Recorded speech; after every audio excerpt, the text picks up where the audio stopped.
Ano? Ano? Ano sabi? Happy wife, happy life. Uy, paano naman kaming mga lalaki? So, hindi kami pwedeng maging happy, ganun. Nako. Yun na nga sinasabi ko, guys, eh. Hindi naman po uroy nga kayo lang palagi yung happy. Maging patas naman kayo kahit minsan lang. Na, naunsa ba iyo? Masakit sa ulo ko sa inyo. Eh, tingin-tingin mo dyan. Gigigil ako sa iyo eh. Happy wife, happy life.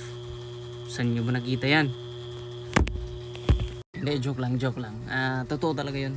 Happy wife, happy life. Ganun, ganun yung rules. Yan yung bagong rules ngayon eh. Kulang na lang yung gawin yung batas eh. So ganun. Wala nang maraming storya.